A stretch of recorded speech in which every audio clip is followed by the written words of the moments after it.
Hello, good afternoon, everyone. Welcome to the latest in our Ludgate Lecture series. I'm Will Prescott, and I'm a senior researcher at Bright Blue. For those of you who don't know us, Bright Blue is an independent think tank whose mission is to defend and improve liberal society. And these Ludgate Lectures, which we do monthly with senior thinkers, decision makers, are named after our office, the area where we have our office, which is currently in Ludgate Circus. And the format of these is that we typically have the speaker. We've had all sorts of senior people speak to us for around 20 minutes. I then ask a few questions, and then we open up to audience questions. You should be able to see on the YouTube, just under the YouTube video, there is a Slido link. Please feel free to pop your questions in, and then I'll try to get through as many of your questions as I can to put them to Steve directly. So we're very lucky today to have Sir Steve Webb join us, the former MP for North Haven and then Thornbury and Yate. He was Minister of Pensions during the 2010 to 2015 coalition government. Quite a series of major reforms took place under his watch. We had the triple lock introduced, the new simplified state pension was introduced, and this was at the same time as the introduction of auto-enrolment for private pensions. Knighted in 2017, he's now a pensions commentator as well as a partner at the consultancy firm Lane, Clark and Peacock. But you didn't come to hear me speak. Oh, before I go, I just want to say in advance, thank you so much once again to Steve for joining us, just in case I don't get a chance to say so at the end.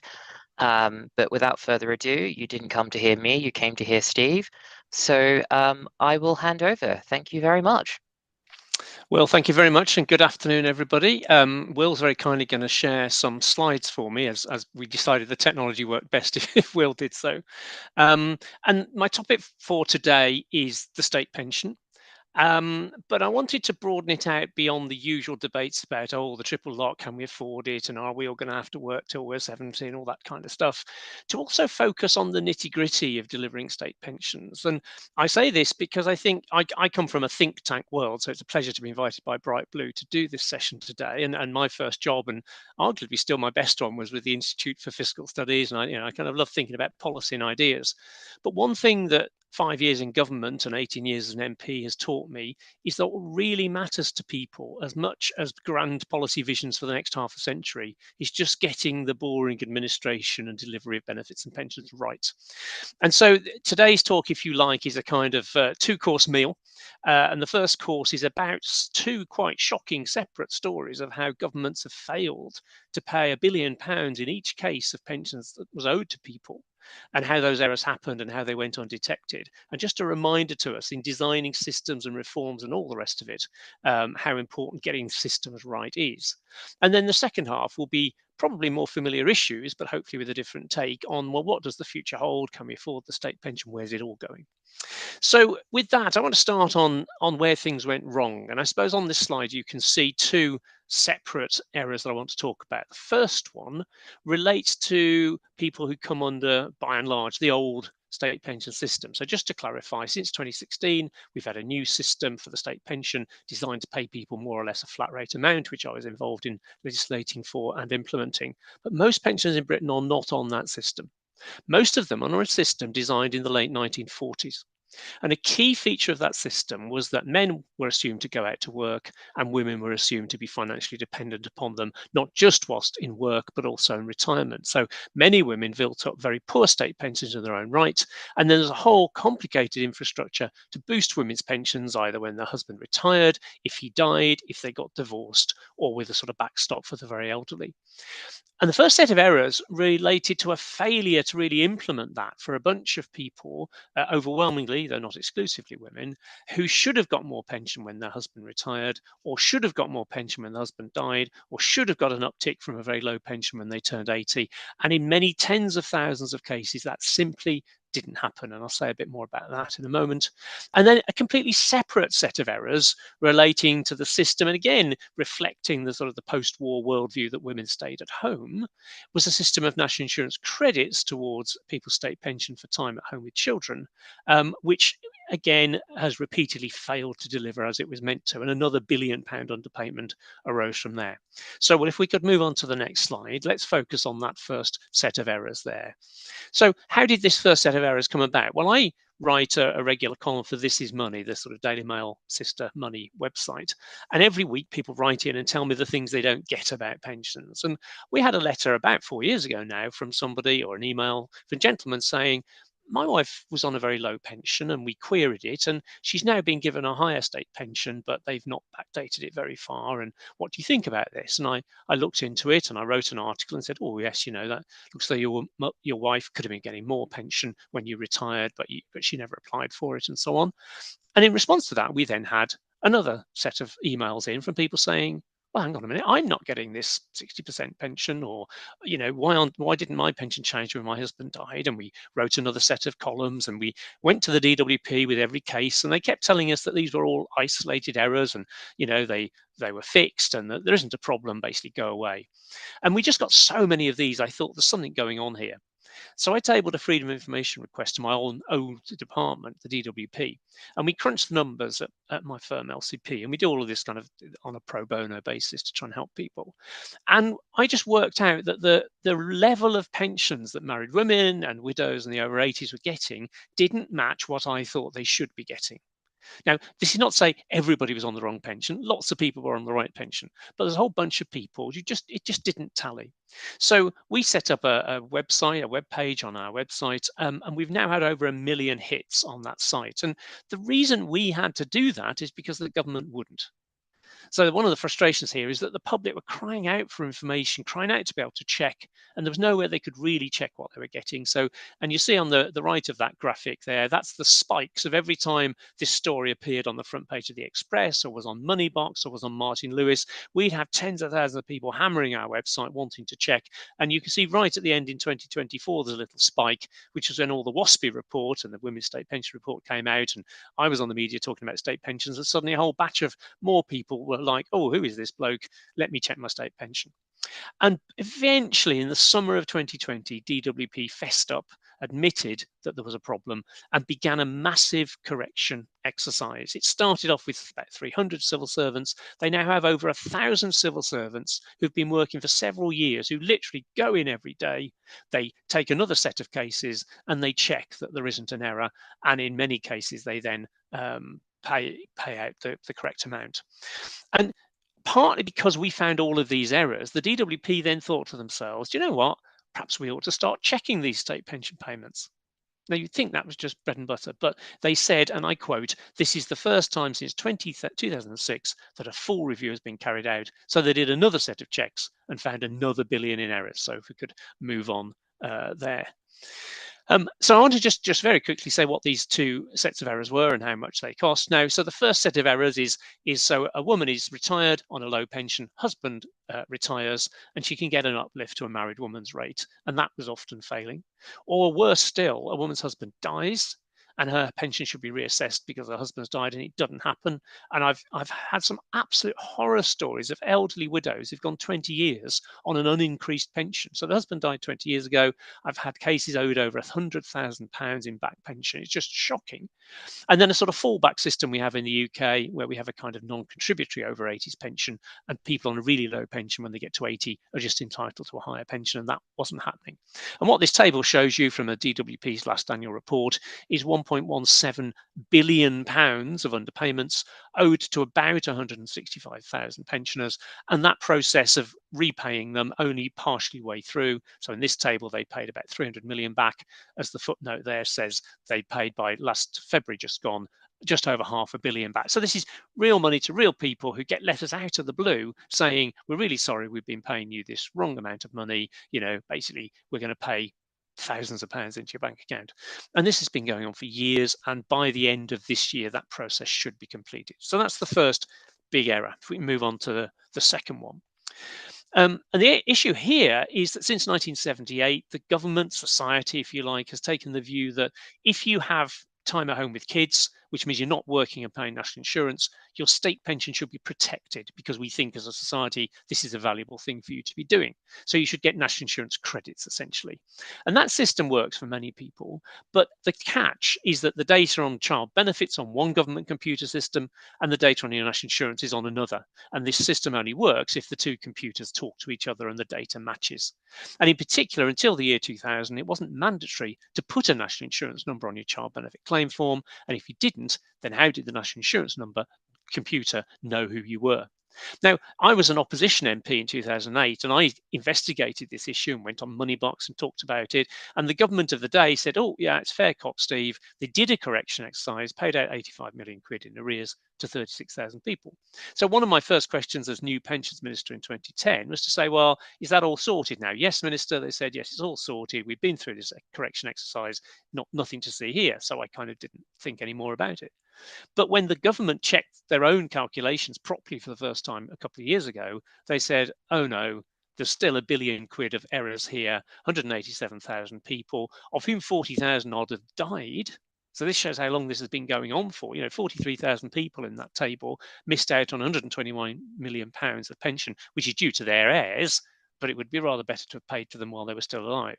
The catch is nobody knows who these people are, because all the records on child benefit have been deleted, understandably, from the 80s and 90s. So what HM Revenue Customs are now doing is sending out phishing letters.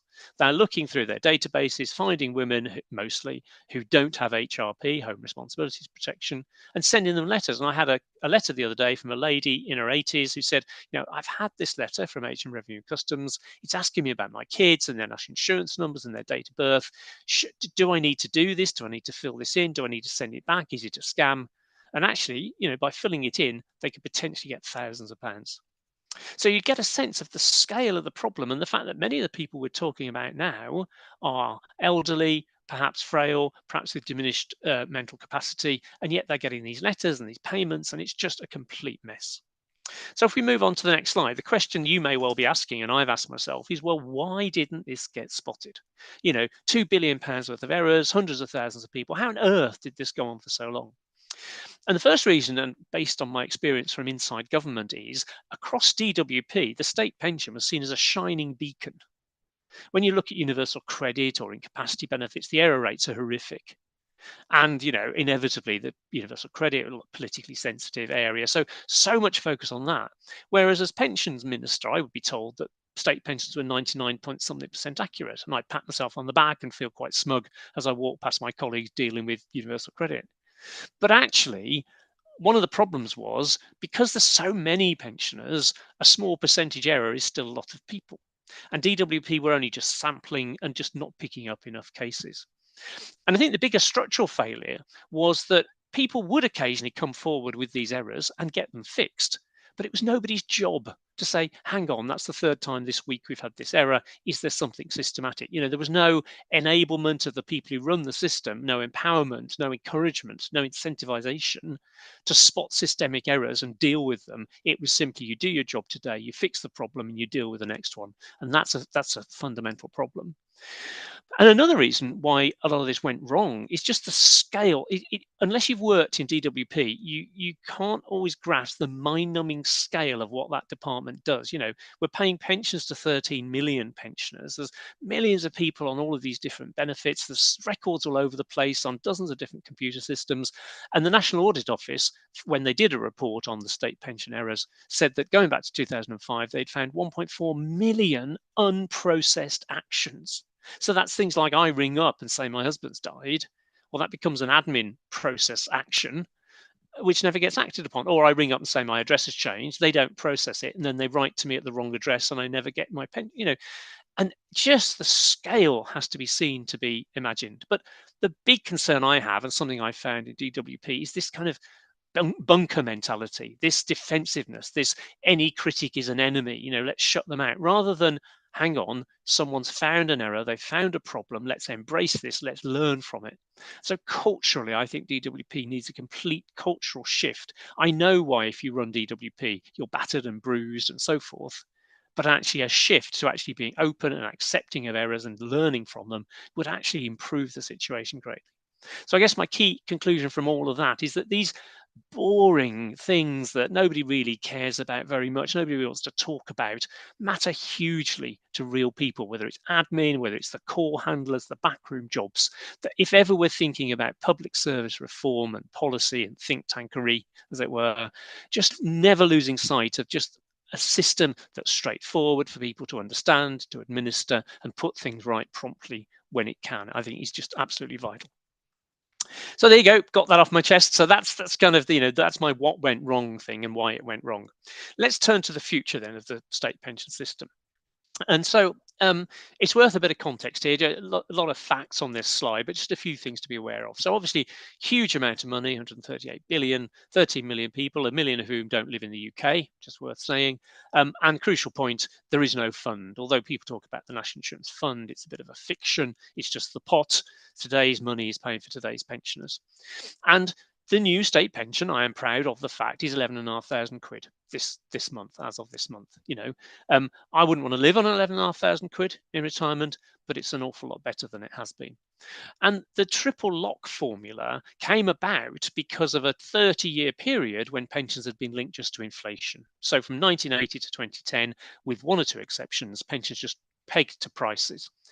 And 1 year famously generated a 75p increase. And you can see why that was controversial. And that's where the 2.5% minimum came in to avoid the sort of 75p insult. But big changes obviously on state pension ages, currently 66 for men and women, but it's about to change. So I'm in my late 50s, so my pension age, which I increased, will be 67, which will happen in the next parliament. We think it will rise to 68. There is a legal date by which it will rise to 68.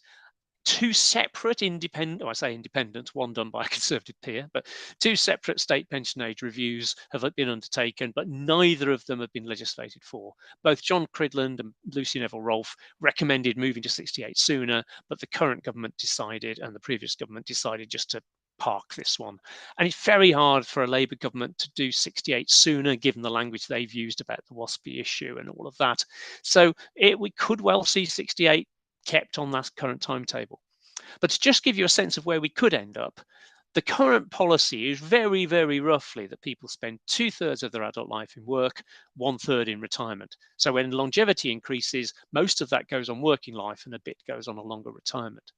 If instead of that 30%, 33% rule, so 67% in work, 33% in retirement, you just went 70/30, which doesn't sound like a particularly big change, it has a very significant effect on the schedule for pension ages. So if you said 30% of your life in retirement, in adult life, you'd be at 68 within about 8 years, you'd be at 69 by the late 2040s, and you'd be at 70 in 2064. Now that's 40 years hence. So that means anybody under 30, if that was the rule adopted, would have a pension age of 70. So you can kind of see that just small changes to the principles here could lead to big changes in pension ages.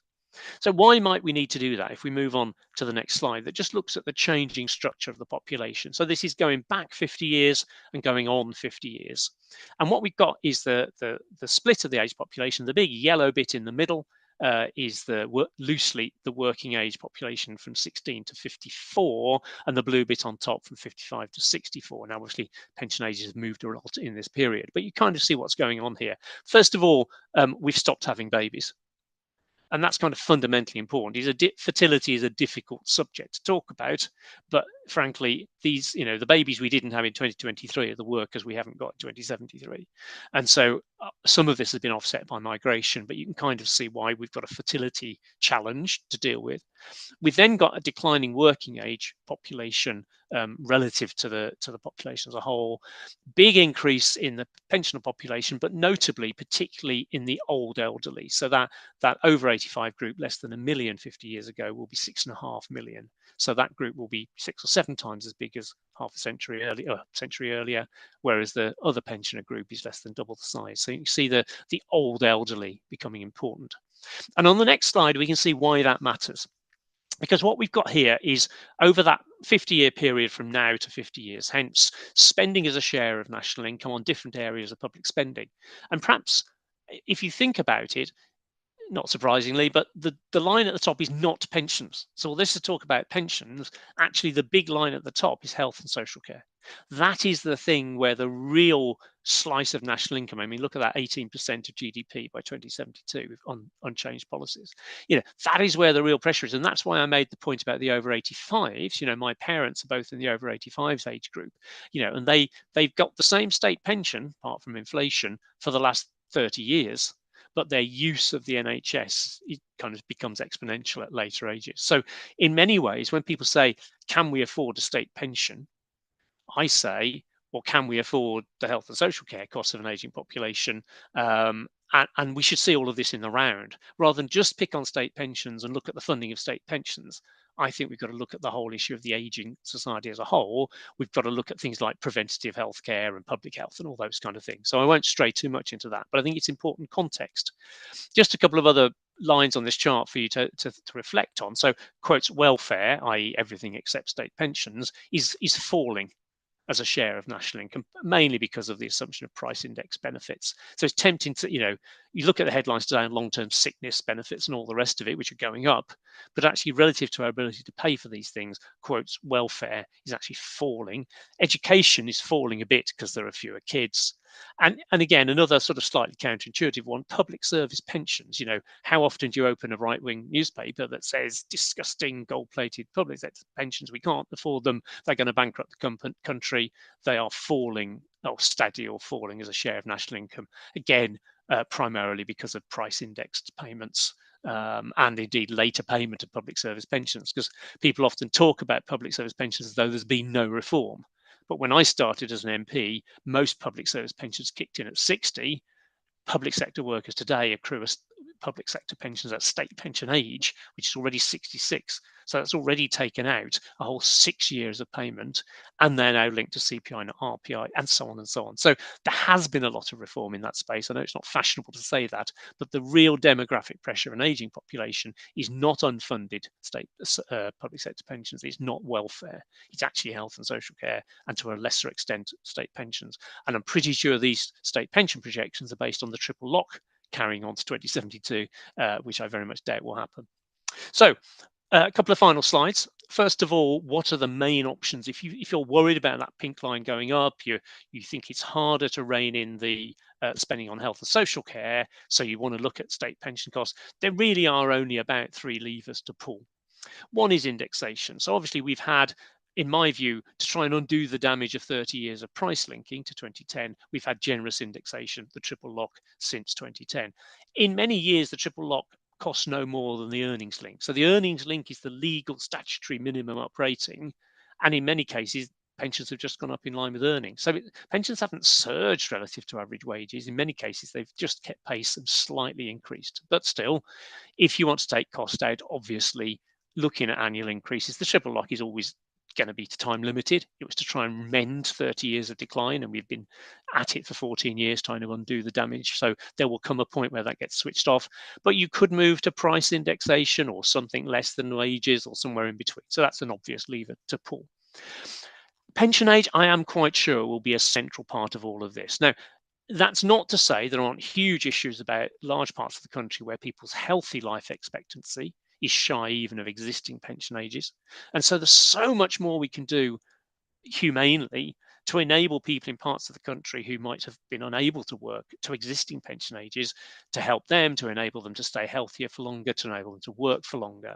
And that is, in my view, is just as much part of solving the pension problem as just hiking pension ages. We've got to look at what happens in the labour market in later working life. But pension ages are going to go up. Even though we've had a bit of a pause in the improvements in life expectancy because of a whole range of factors we can talk about, but the expectation is still that life expectancy will go on rising, and it's inevitable to me that state pension ages will go on rising as part of the way to square this circle. But something people often propose that I just don't think will happen or should happen is that we means test the pension. So the argument would be, if you've got a big private pension, we cut your state pension.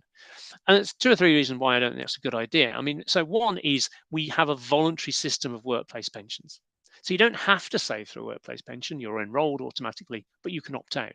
Well, if I knew that in retirement I'd get no state pension because of my private pension, why would I bother saving through a private pension? I'll enjoy the money now.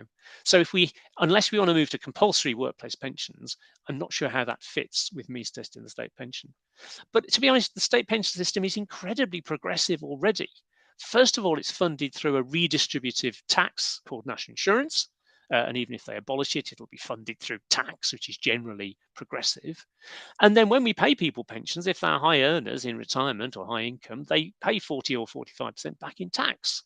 So the wealthy pensioner with a high income actually probably paid a lot in through the working life, gets the same as other people, and then gives nearly half of it back. So you could go further than that, but I'm not sure we should, and I certainly don't think we could. So finally, final slide, a case for the defence, because I'm always being asked to go on programmes saying, Mr. Webb, this pension's unaffordable, the triple locks, ludicrously expensive, what about young people, etc. And just a few thoughts really to then hand back to you, Will, with. So first of all, it is just worth a bit of international context here. There are poorer countries than us who have better state pensions than us. So it is a matter of choice. Some countries choose to allocate more of their tax revenues to the state pension than others. We can choose to do that. It's not that we can't afford to, it's that we've chosen other things over the state pension. That's the first thing. I think the second thing is that UK state pension policy is based on people having two pensions. Arguably, that's why it's a bit unfair to just compare the state pension and against other countries and not look at private pensions. But the presumption is you've got two. You've got a workplace pension and a state pension.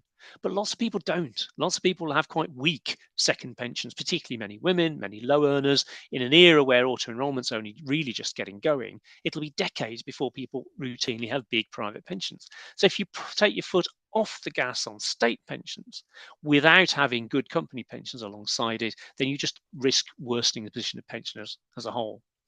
And I want to mention the gender pension gap here, which has always been present in state pensions, but has now largely been eliminated. So one of the design features of the new state pension was to try and make it pretty much equal for men and women, and it's more or less done that. But private pensions are massively unequal because they mirror private wages, as you would expect. So if we're concerned about income inequality in retirement and gender inequality, then weakening the state pension leg will increase inequality. And generationally, people say, well, what about the next generation? Well, the next generation and the one after missed out on the gold-plated golden private sector DB, defined benefit pensions, and on the whole haven't been in the new pensions long enough to build up a replacement.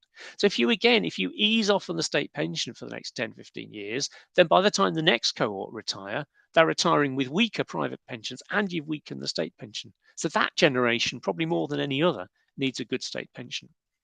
Then final couple of points. Obviously, the state pension gives good inflation protection, but the private pensions don't. If in the world we're going into, people will have a private pot, they'll have to run it for as long as they possibly can. It'll be eroded by inflation every year. So actually having some bit of your pension that's generously indexed gives that vital inflation protection in a world where you might be retired for 30 years.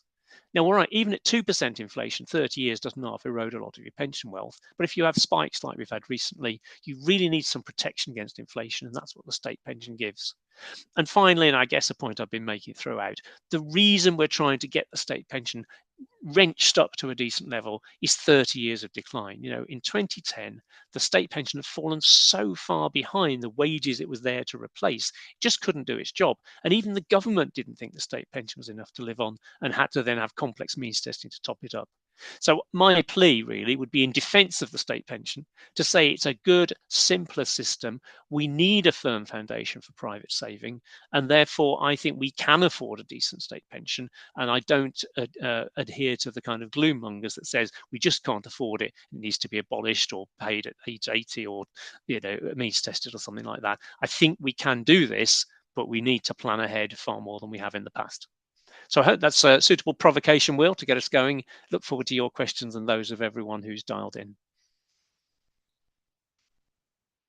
Well, thank you very much, Steve. That was fascinating. There's a lot of ground covered there. I'll sort of start with some of my own questions. I guess sort of the sort of the scale of the errors you talked about with, millions of people and, billions of pounds worth of pensions being underpaid is quite terrifying. Do you think that we've now finally gotten to the bottom of these errors, or do you think there are potentially more still out there?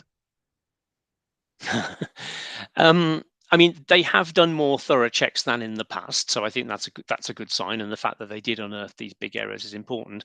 We do still come across errors. So in my column, people write in, and uh, you know, for example, the massive correction exercise, they wrote out to some people saying, "Oh, we found your pension, we've checked it, we think it's wrong." People have written back in and said, "Yes, here's some further information." And then it's just gone in a pile somewhere at DWP waiting to be processed until we contact the department and say, "Oh, why haven't you fixed this one now? Oh, we can't find the reply." So there's some of that going on. And almost all of these errors were about the basic state pension, which is amazingly the simpler bit of the state pension system. So I do wonder whether in some other bits of the system there could still be errors. But one of the things that people sometimes say is, well, why didn't people realize? If you're being underpaid your pension, why did nobody know? And part of the reason for that is it was so complicated, nobody knew what the right answer was. If you were paid £72.33 and it should have been £79.22, how on earth could you know? And that's why I like the new pension system, which over time, pretty much everyone will get the flat rate figure. They'll know what it is. They'll know if they're getting it. They can plan on that basis. But in the past, you just had no idea what the right figure was. And therefore, if you're paid the wrong figure, you didn't spot it. Yeah, and I guess sort of following up from that, do you think that now, particularly, I mean, obviously there's the introduction of the new state pension, but also records are generally more digitized. I remember listening to one interview where you were saying that someone in DWP had to get out the microfiche reader to sort of look at the statements. I have used microfiche readers myself, so I know it's not exactly the latest tech. Do you think that will sort of dramatically reduce the chance, or at least make these errors a lot easier to fix going forward? You would hope so, wouldn't you? I think my main thing I always say to people in pensions is it would be lovely to start with a blank sheet of paper, but you never do. So when we introduced the new state pension in 2016, we were relying on national insurance records from 50 years earlier when people started their working life. So that's 1966. So you kind of see, like, yeah, records have gradually got better, things have been digitized, computerized, but everything pre 75 is kind of, is on a piece of cardboard in a cupboard type stuff. And all you get on your NI record is, we think you've got 7 years before then. And then if you dig further, there's some clerical record they can type in and so on. But and we're on the umpteenth iteration of national insurance computers and all the rest of it. So I think technology does help, but there's so much legacy in pensions that it's always with you. You really can't just sort of say, oh, it's all digital now, isn't it? That's fine, because you're relying on stuff that was kept in an era of carbon paper and photocopies. I mean, is the department, obviously when you were there, because obviously systems do upgrade and databases do get upgraded, is there the system in place so that when one system is replaced with another, that the information is shifted with it, not someone has to use a 25-year-old computer, remember how to use it, and that's the only way to access your records? I think the tricky thing is, if you simply said, right, we've got a new state pension and a Mm. new computer, one of the things we had to do was protect people's rights under the old system. So suppose I'd built up a big state pension system under the old rules, and Steve Webb comes across and pays this flat rate amount. And I say, well, no, hang on a minute. I'd already built up much more than your new flat rate figure. You can't rob me of that money. So we said, okay, well, if you'd already built up this amount in the old system, we'll honour that as at 2016. And as soon as you say that sentence, you say, well, hang on, we therefore need all the records for the old system and all the old computer. And even if you just take that number and put it in the new computer, someone comes along 3 years later and says, well, where does that number come from? Is it right? And you could say, well, we don't know because we've thrown all the records away. Or you could say, well, fortunately, we've kept the old computer running. And you need to keep the old computer running because of all these millions of people who are still on that old system and their widows, for example. So, you could have someone in 40 years' time who's still got a widow's entitlement for someone who retired before 2016. That would be easy to happen. And you've got to have all those old records. So that, again, you can't just switch off, switch shiny new computers on and fix your problems, sadly. Yeah, so there's always a simple solution and it's always wrong, as the saying goes. Um, I guess sort of lastly on this point about the errors and, yeah, sort of the No, I'll move into the next. Actually, no, there's one question I will ask about. It's sort of tangentially related to errors or sort of perceptions. Do you have a comment on the Wasby women situation? Because I know that was obviously started well before your time in government, but essentially, some women, the state pension age was raised, and they claimed, and it was said that they didn't have enough time and they weren't made aware of the issue. I just wondered if you had any thoughts on this as a former state pensions minister. Yeah, sure. I mean, so the big legislation that started all this off was the 1995 Pensions Act, and what that did was respond to a court judgment that said the UK couldn't go on paying pensions at different ages for men and women. And the 95 Act was a perfectly reasonable bit of legislation that made no changes for 15 years. So nothing at all happened till 2010. And then very gradually, women's pension age and men's pension age were going to be equalized over a decade. So it was going to take a quarter of a century to bring about equality. And that was a perfectly decent bit of legislation. But the catch was, if you were a woman affected by it, when it was passed, you would have been in your 40s or earlier. And you just wouldn't read newspaper articles about pensions on the whole. So of course it was in the papers when it happened, and pensioners read stories about pensions, but often workers don't. So I can see how, because people sometimes say, oh, these silly campaigners, didn't they ever read the newspapers? Well, they're probably busy raising a family, doing a part-time job, or whatever it was. So I get how some people didn't know. The maladministration the ombudsman found was DWP also knew that people didn't know. So in the early 2000s and beyond, DWP did research, they surveyed people, and they found out that a whole bunch of women didn't know, and they did nothing. And that was the maladministration. So the Ombudsman didn't say to Parliament, you can't raise pension ages. He said, that's not my job. You can do that. But if you know that people don't understand these massive changes that are going to affect their lives and their decisions, and you take no action when you've found out, that's maladministration. That's what he found. When we came into office, we then made some further accelerations to the increases. So we added up to 18 months to people's pension ages. We then sent out, as the Ombudsman says in his report, 5 million letters. And again, mind-blowing scale of all of this. And people sometimes say, well, I never got a letter. Well, maybe you didn't, but sure as eggs sent a lot out because we got a lot of replies back. And very often I would get a reply from someone who said, Mr. Webb, you just told me my pension age has gone up from 64 and a half to 66. I thought it was 60. So I'm sending letters telling people about an 18-month increase, and for them it's a 6-year increase because they didn't know about the first change. So as you can imagine, I became a hate figure, as you can imagine, through all of this. And the Ombudsman said, that wasn't, we were legitimately able to bring forward equality, write to people and tell them what we'd done, and that's Parliament's prerogative. The maladministration was not telling people in the first place when the government knew they didn't know. It would be inconceivable now to compensate everybody. I mean, because lots of people did know, etc. So what he's recommended is a kind of what they call a distress and inconvenience payment that just says, look, Parliament's, the main reason you lost money is because Parliament pension age is up and they're entitled to do that. But had they run a better system and not been guilty of maladministration, you wouldn't have had all the grief and the hassle and the distress of all that's gone on. And therefore, relatively token payments of a few £1,000s has been suggested. DWP are saying no, probably, and Parliament will have to decide, really. So, it's not been a happy episode, let's put it like that. I guess sort of moving on to the second bit about the future of the state pension, and I think I know the answer to this, and you sort of did give a hint, but say I'm 35 now. I guess a lot of people at Bright Blue are sadly a decade younger than me. Are we going to receive a state pension? And when should we expect to receive it? I think yes, but is probably the answer to that question. So I always say to people, if you think there literally won't be a state pension by the time you retire, how would we get from here to there? What would the mechanism? Because you as an elected politician, you're not going to say to anybody receiving a state pension, we're going to take it away from you. You couldn't do that. You wouldn't get voted in if you did. You probably can't say to people within 10 years of pension age, we're going to take your pensions off you if you vote for us. So what you'd really be doing is saying to people well away from pension age, don't plan on a state pension, assume that there won't be one or whatever. And you get no money from doing that, no money for years and years and years, and the savings would take a long time to grow. But you get all the political grief up front. And that for a politician is the worst possible combination. Lots of hassle and no money.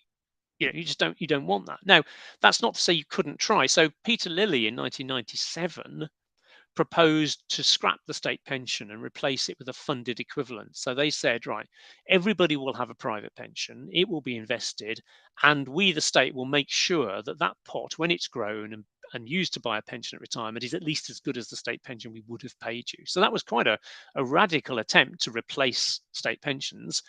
Interestingly, even in that model, the state is essentially guaranteeing a minimum payment. So it's a kind of state pension, I suppose. But of course, he tried to do that in the middle of an election campaign. And this classic, why didn't you roll the pitch, a bit like Theresa May and social care in 2017? If you're going to do something like that, you've got to take people with you. You've got to explain what the problem you're trying to fix is. So I can't see a world where there is no state pension. I can see a world where I'm afraid you and your younger colleagues wait until a number beginning with 7. I mean, I think that's perfectly plausible, and they could toughen the rules. So at the moment, you sort of need 35 years in the system to get full pension. They might make that 40. They might price index it. They might, I can see those kind of things happening. They might toughen up the tax treatment, but I kind of can't quite see, because if you don't have a state pension system, you're still going to have millions of people who you're not going to want to allow to starve in retirement, and most of those are not going to be able to build up. So you end up paying means tested benefits instead of a state pension. And then as soon as you start means testing, the point I made earlier is, well, how does that fit with voluntary saving? And so in many ways, a pension you have to wait longer for, perhaps tougher, perhaps indexed less generously, seems to me the best bet as to where we may end up. Fab. And just one last one from me, and then I'll go to the audience questions. But what do you make of because I know in the UK it's a slight sidetrack, but in terms of private pensions, the UK has an auto enrolment at 8%. Should this be made, and again, I suspect the rest of my liberal colleagues are not going to be thrilled with me for asking this, but should this be compulsory? Because I'm from Australia, and we have a compulsory superannuation scheme, which I think is being raised to 12%. Is that, obviously we've had the advantage of having that in place for some decades, for a couple of Yes. decades now. Yeah. Is that something that the UK should look to do at some point? It's been looked at, there's no question about that. I mean, when Frank Field was for a year welfare reform minister, just in the early years of the Blair government, he did a green paper, I think, which would have made it mandatory to have a second pension. And you can, I think history shows that if you look in the appendix, they changed it at the last minute.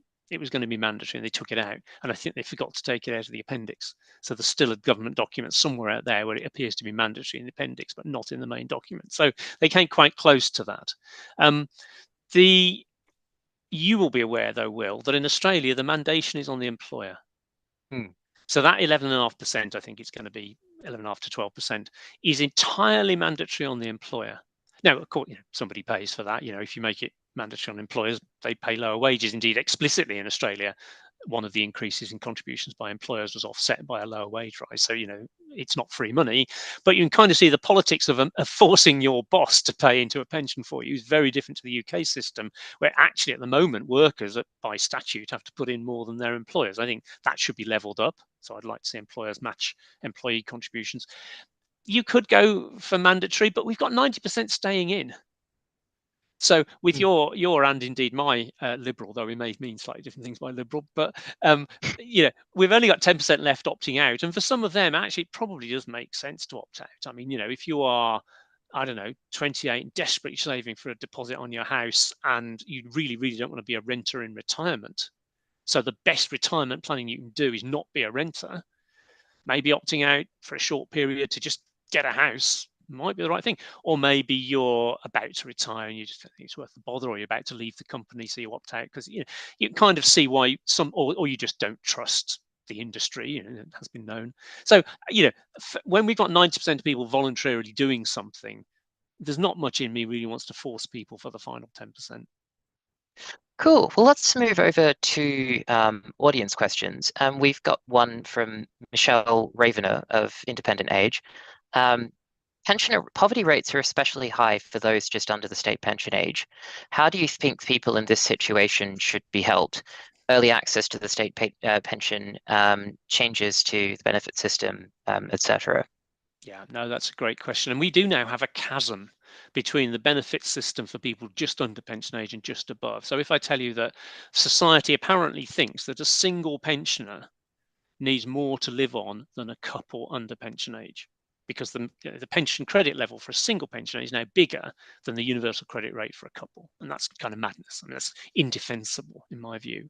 And the reason it's happened is, the political pressure to pay more to pensions and the triple lock and all the rest of it on the one hand, which I support, has gone alongside what might be called a welfare squeeze, freezes, 1% caps and all the rest of it. And over time, the cumulative impact of all of that is to create this cliff edge, or the opposite of a cliff edge, I suppose, wall at pension age. And I think it's gone too far. One obvious reform I would like to see is if you've got a couple where one person's over pension age and one's under, they come under the working age benefit system. So they come under universal credit, even though one of them's a pensioner. Well, if that is how it has to be, I think there should be a pensioner premium, an uplift for the person who doesn't expect to go out to work. So that would reduce this kind of chasm between out of work and in work for couples. That's one thing I would do. I think we need to look at out of work sickness benefits. If you are close to pension age and can't work because you are sick and genuinely sick, if you know what I mean, but you get my point, then really is it fair to expect people to have such a meager existence when they're doing all they can, but they just literally can't work? It's not they can't be bothered, they just can't work. And is it fair to pay them quite as little as we do now? Where I probably disagree with one of the suggestions is I really don't like the idea of early access to the state pension, because generally that would be associated with a lower figure. So you wouldn't just be able to get your 11,500 2 years early because everybody would just sign up for that. So it's generally supposed that what you do is let people take a lower state pension, take it early, which is fine when you're 2 years short of pension age. But then if we think the pension is kind of how much you need to live on, and we pay you less than that at 64, are you still getting that at 84? Are you still living below what we think you need to live on for the next 20 odd years? And then you come along and claim housing benefit, and we say, well, no, you can't have that because you chose your pension early 20 years ago. You've got to live with it. And, it just gets very complicated. One of my goals in the state pension reforms was simplicity. A single pension paid at a decent level, you know what you're going to get, and you can build on that. As soon as we start saying you take it early, and then how does that interact with means tested benefits? Who's going to give you advice and guidance? How does it interact with your private pension saving? It's just really complicated. So I agree, actions needed for that group. I think there are benefit reforms that would help, but I don't think complicating the state pension is the answer. Cool. Another question from Anonymous. What are your thoughts on the new pensions dashboard and the continued small pots discussion? Yeah, so in pension circles, people tend to slightly roll their eyes when you say pensions dashboard, but I'm a big fan and a believer, and I think it will happen. And again, as in Australia, as in the Netherlands, as in Scandinavia, you can go on a website, you can see all of your pensions in one place, broadly speaking. And in a way, in Australia, you kind of need that slightly less because you've probably got one or two big supers, and that might be it. Whereas in the UK, you could have thousands of different schemes that you could have been a member of, and you could have 10 different pensions. So actually the value added in the UK of having a dashboard is great. And ministers, I think, have overhyped, overpromised, and underdelivered on this. One of my predecessors, who I won't name, sort of said, "Oh, I want this all done by Christmas," and that was about 7 years ago. It was just nonsense. And the government's had to be honest and say, "Yeah, we can't deliver on the timetable we planned," but there is a legal deadline in 2026. And by October 2026, every pension scheme in the land pretty much will have to connect up to this dashboard idea. And then or thereabouts, the public will be able to log on, stick your personal details in. That search will go off to all the pension schemes in the land. They'll come back and say, yes, we've got a pension for you. You can see it in one place, on an app, on a website, etc.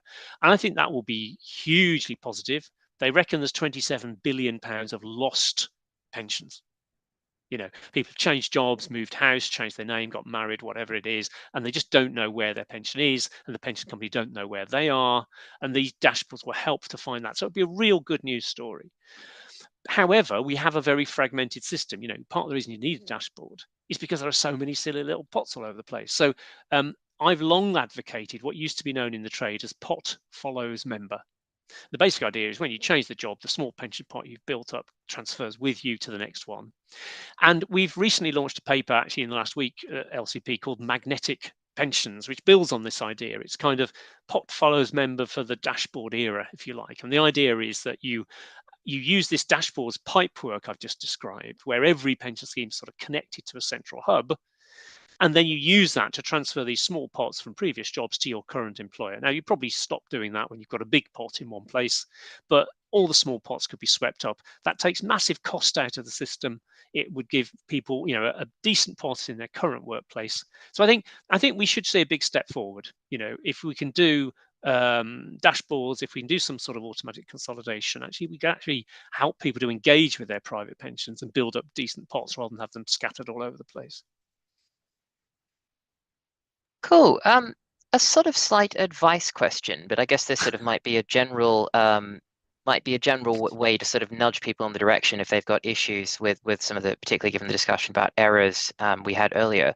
Maggie Gilson asks, my pension does not include widow and foreign work elements I was told would be included. What can I do about this?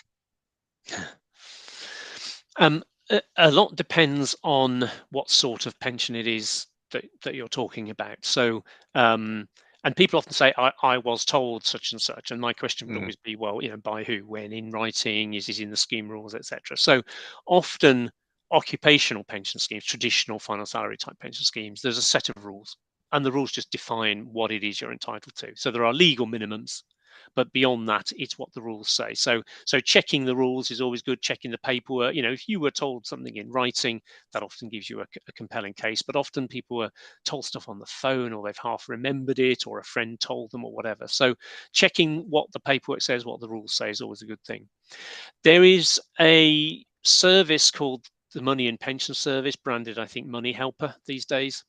And they took under their wings something called the Pensions Advisory Service, which is kind of free service you could phone up. It's not financial advice, but it's just kind of help with pension stuff. So if you Google Money Helper, it's free. So if anyone tries to charge you for it, you're on the wrong site. But it's free, and you can just ring up with pension queries of any sort. And say it's not financial advice, but if you've got questions of that sort, you can give them details, and it's a good source of expertise. There is an ombudsman process. So if you complain about your pension and you get nowhere with your pension scheme, you go to the pensions ombudsman or the financial ombudsman, but they are absolutely swamped. I mean, the pensions ombudsman has got about a year's backlog to just look at cases. So if you can resolve these things direct with the pension scheme, it's always good. And my one motto in all of this, Will, is keep the darn paperwork. I mean, even if you stick in a cupboard unopened, I mean, I would commend opening these envelopes, but even if you don't do that, if you just keep the paperwork, it will stand you in such good stead, because some years down the track, you've moved house, you've changed your name, you've got married, divorced, widowed, whatever it is. That piece of paper could be your ticket to some serious money. So but Pensions Advisory Service, now part of Money Helper, is the place you can go with just general pension queries. Cool. We've had a couple of questions about the triple lock, which I guess is sort of fairly predictable. Is it sustainable? And is it particularly equitable, given that worker incomes have been stagnant for some time, but the state pension has continued to increase substantially ahead of incomes? Yeah. I mean, I have never thought the triple lock was forever. I mean, my friends and former colleagues at the IFS, say, oh, we can't afford it by 2050. Well, I mean, we introduced it in 2010. I don't think we thought it was going to last for 40 years. Frankly, I didn't think it would last for more than 5. So in a way, there will come a point where we ease off on that acceleration. I hope I've tried to explain why it was introduced and what it's trying to achieve. And my view has always been 30 years, to coin a football phrase, 30 years of hurt isn't undone by 14 years of repair. So I think I would stick with it, review it at the start of each parliament, that kind of thing. So there will come a point where it's switched off, I accept that. But I think the pension should be broadly a percentage of the average wage in the country, because then when wages are growing slowly, as the question suggests, the pension will rise more slowly. When wages are rising fast, tax revenue will be rising fast, so why shouldn't pensioners share in that? And fundamentally, a pension is about not having a slump in your standard of living when you don't have a wage anymore. So if pensions aren't pegged to wages, if they're disconnected, then you suddenly go wage, slump, because the pension is just nothing to do with what people earn when they have a wage. And that's the whole point of pensions, is to avoid that. So I think, a target of a third of the average wage or something like that would be sustainable, because by definition, the pension only goes up when wages go up, when taxes go up. but we haven't got there yet. So I think, a temporary corrective such as the triple lock to get to a decent level, then once you've reached an agreed decent level, you sustain it at that level. I think that's doable and is needed for the next generation. As I say, you might say the current pensions are a golden generation, but if we ease off on the state pension now, people who retire in 15, 20 years time with quite poor private pensions won't thank us. And 20 somethings, okay, I mean, who knows what the system will look like when they retire, but even 20 somethings don't on the whole want their grandparents to live in poverty. No, agreed. Question from Anonymous about your thoughts on the Chancellor's stated aim to bin national insurance altogether. You could see Anonymous always heckles me on these events.